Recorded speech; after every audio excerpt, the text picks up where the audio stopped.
Hello दोस्तों, आप सभी का हमारे यूट्यूब चैनल 10 मिनट रिवीजन पे बहुत बहुत स्वागत है। आज हम बहुत ही बेहतरीन सेशन लेके आए हैं। पिछले एग्ज़ाम में आए हुए सारे महत्वपूर्ण क्वेश्चंस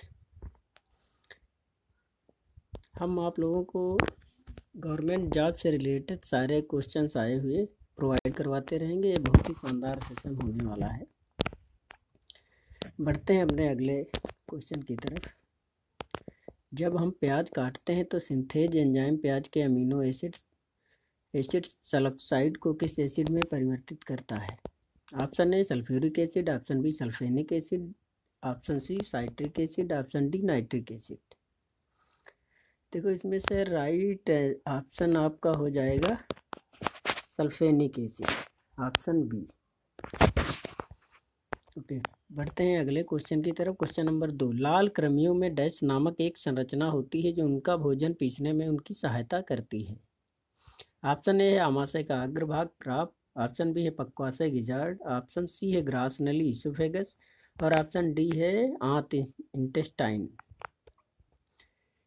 इसमें से आपका क्वेश्चन सही होगा ऑप्शन आपका क्वेश्चन नंबर 2 में बी, पक्वाशय गिजार्ड। बढ़ते हैं नेक्स्ट क्वेश्चन की तरफ। Question number 3। निम्नलिखित में से किस शब्द का अर्थ पालतू कुत्तों का वैज्ञानिक अध्ययन है? ऑप्शन ए है क्रीमाइटिस, ऑप्शन बी है साइनोलॉजी, ऑप्शन सी है क्रेनियोलॉजी, ऑप्शन डी है कार्पोलॉजी। इसमें से आपका क्वेश्चन नंबर 3 में ये 4 विकल्प दिए गए हैं। इसमें से आपका सी ऑप्शन सही होगा। ठीक है, क्रेनियोलॉजी, जैसा कि नाम से लग रहा है ना, केनाइन। ठीक है, क्रेनियोलॉजी। अब बढ़ते हैं अगले क्वेश्चन की तरफ। क्वेश्चन नंबर 4 पे। इनमें से कौन सी हड्डी मानव कान का हिस्सा नहीं है? ऑप्शन आपका है मलेउस, ऑप्शन बी है इनकुस, ऑप्शन सी है फेमर, ऑप्शन डी है स्टापेस। देखो, मलेउस हो नहीं सकता, ना तो इनकुस हो सकता है, ना तो डी आपका स्टापेस हो सकता है। ऑप्शन सी होगा फेमर, ये पैर की हड्डी। तो ऑप्शन आपका जो है सी क्लियर हो रहा है, ऑप्शन सी फीमर। ये हमारे शरीर की सबसे बड़ी हड्डी होती है। बढ़ते हैं हम अगले क्वेश्चन नंबर 5 की तरफ। ठोस कार्बन डाइऑक्साइड का सामान्य नाम क्या है? ऑप्शन ए शुष्क बर्फ, ऑप्शन बी पारद या quick silver, option C Epsom, option D potash.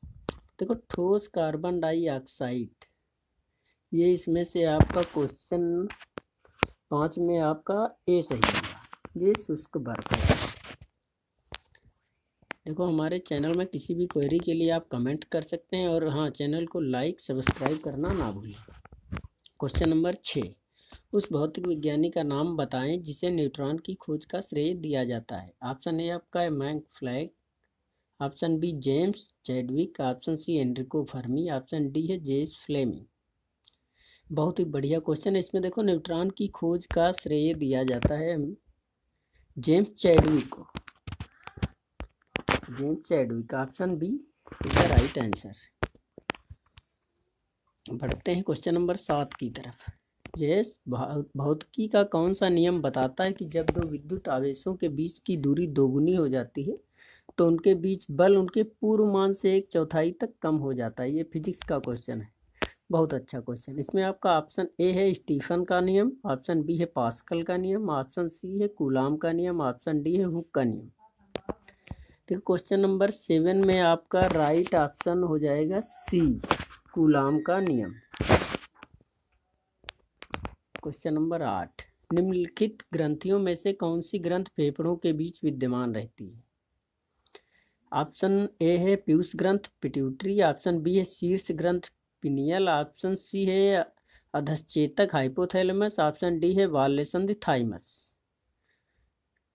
Option आपका इसमें डी सही होगा, क्योंकि फेफड़ों के बीच जो ग्रंथ विद्यमान रहती है वो जो है हमारी कौन सी होती है? ये हो जाएगा ऑप्शन डी आपका बाल्य थाइमस। जी बिल्कुल।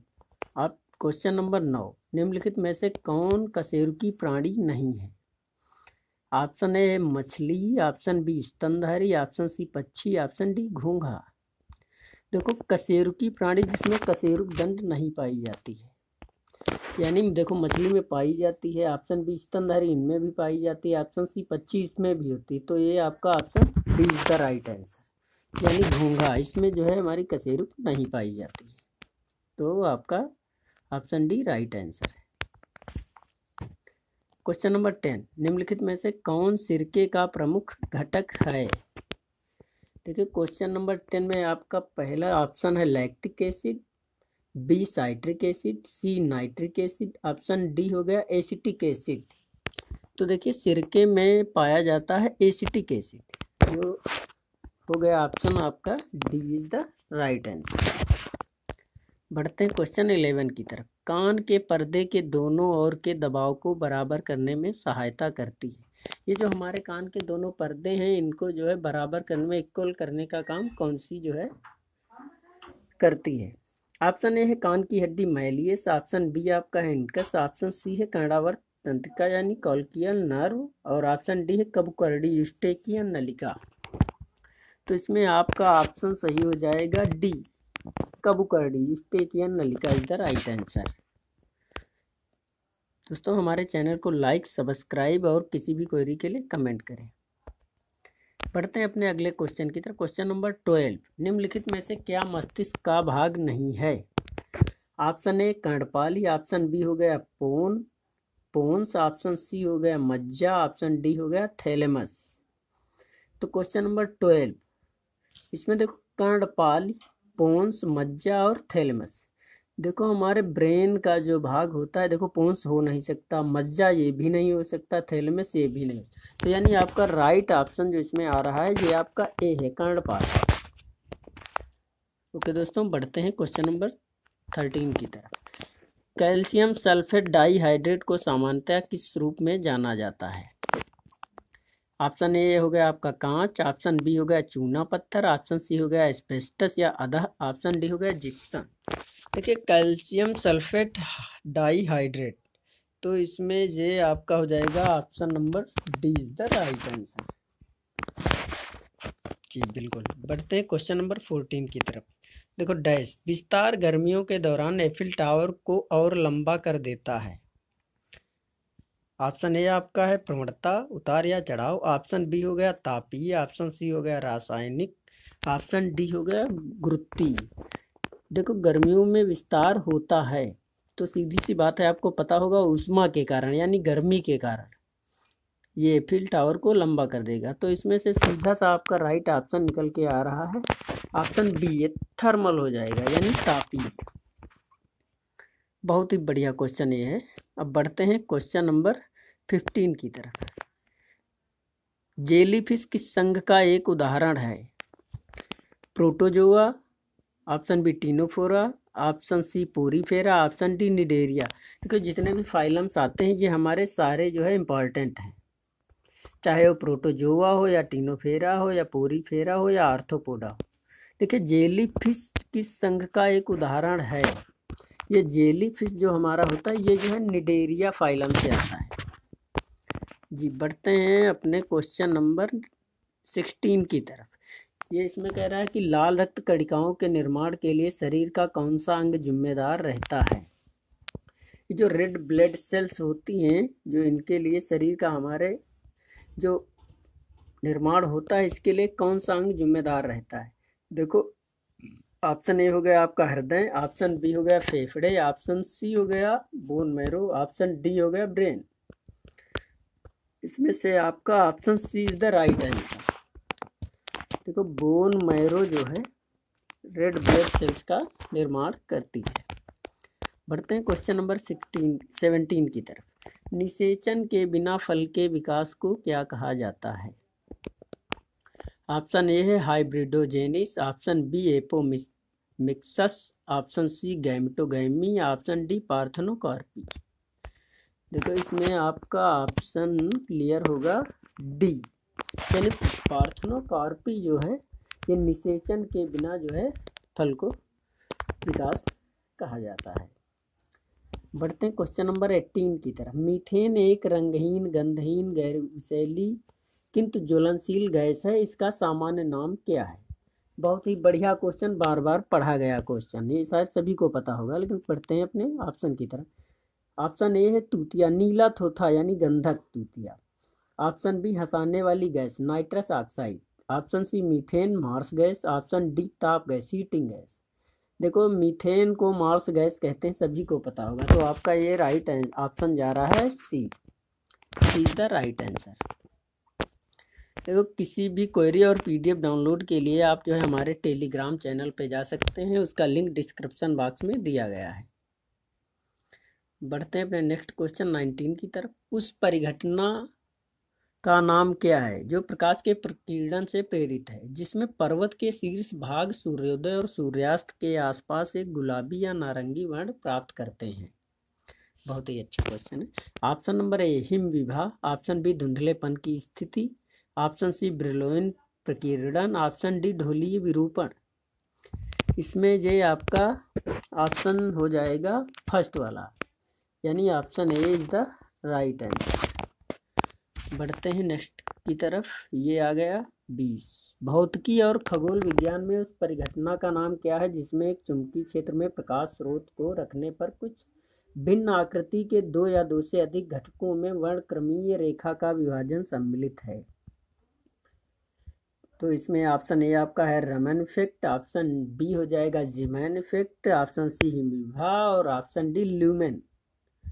तो इसमें जो वर्णक्रमीय रेखा का विभाजन जो होता है ये जीमैन प्रभाव के कारण होगा, यानी कि आपका option B is the right answer. अब बढ़ते हैं क्वेश्चन नंबर 21 की तरफ। यह निम्नलिखित में से कौन सा ऊर्जा का रूपांतरण है जो प्रकाश संश्लेषण नामक प्रक्रिया में होता है? ये देखो सभी को पता होगा, फोटोसिंथेसिस से रिलेटेड है।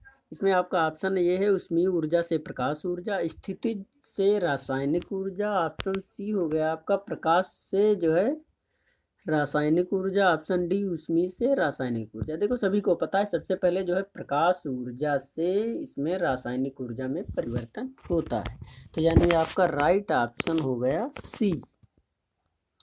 ठीक है, जो ऊर्जा का रूपांतरण होता है वो सबसे पहले प्रकाश ऊर्जा से रासायनिक ऊर्जा में होता है। बढ़ते हैं क्वेश्चन नंबर 22 की तरफ।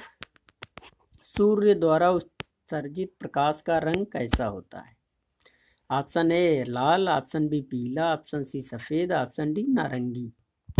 तो ये आपका ऑप्शन हो जाएगा सी सफ़ेद। सूर्य द्वारा जो उत्सर्जित प्रकाश का रंग होता है ये वाइट होता है। Question number 23। भौतिकी में वह कौन सा नियम है जो यह कहता है कि समान ताप और दाब की स्थिति में सभी गैसों के समान आयतन में अणुओं की संख्या समान होती है? ये देखो सारे जो इसमें ऑप्शन आ रहा है आपका ओम का नियम, ऑप्शन बी है बॉयल का नियम, ऑप्शन सी एवोगैड्रो का नियम, ऑप्शन डी चार्ल्स का नियम। ये सारे नियम जो है बार बार रिपीट होते रहते हैं, इसलिए आप सारे लॉ जो हैं ये एक बार देख लें। तो इसमें आपका जो समान ताप और दाब की स्थिति में समान आयतन में जो अणुओं की संख्या समान होती है वो हमारा एवोगैड्रो का नियम होता है, यानी कि ऑप्शन नंबर आपका हो जाएगा सी। बढ़ते हैं अपने क्वेश्चन नंबर 24 की तरफ। घातक रक्ताल्पता एनीमिया विटामिन की कमी के कारण होता है। ये जो एनीमिया होता है ये किस विटामिन की कमी के कारण होता है? ऑप्शन ए आपका B6 है, ऑप्शन बी ये रिपीट हो गया, चलो पढ़ते हैं, option C B1, option D B12। हाँ, इसमें आपका B12 के कारण जो है एनीमिया होता है, इसमें जो है शरीर में खून की कमी हो जाती है। ऑप्शन नंबर क्वेश्चन नंबर 25, ये लास्ट क्वेश्चन है आपका। चिरोपोडी शरीर के किस अंग से संबंधित विज्ञान की एक शाखा है? देखो ये जो साइंस से रिलेटेड टर्म्स आते हैं ये काफ़ी बार पूछे जा चुके हैं, जैसे कि फ्लोरिकल्चर क्या है, यानी और सारे टर्म्स से पूछे जाते हैं, जैसे लीवर का अध्ययन किस विज्ञान के अंतर्गत आता है, फेफड़े का अध्ययन किसके अंतर्गत आता है, ये सारे टर्म्स जो है बहुत ही इंपॉर्टेंट है। इसमें पूछ रहा है हमारा क्वेश्चन चिरोपोडी शरीर के किस अंग से संबंधित विज्ञान की एक शाखा है?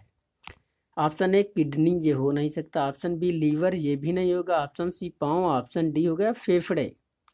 तो ये इसमें आपका राइट ऑप्शन हो जाएगा सी पाँव, यानी जो पाँव का अध्ययन है ये जो है चिरोपोडी जो है की एक शाखा है। Okay, thank you everyone. हमारे चैनल 10 मिनट्स रिवीजन को लाइक, सब्सक्राइब और कमेंट करें। देखो ये सेशन बहुत ही शानदार जाएगा। हम आप लोगों के लिए 25-25 क्वेश्चन के बंच में आपको जो है क्वेश्चन प्रोवाइड करवाएंगे।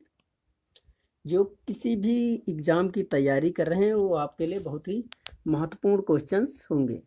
Okay, thank you everyone, thank you, bye bye.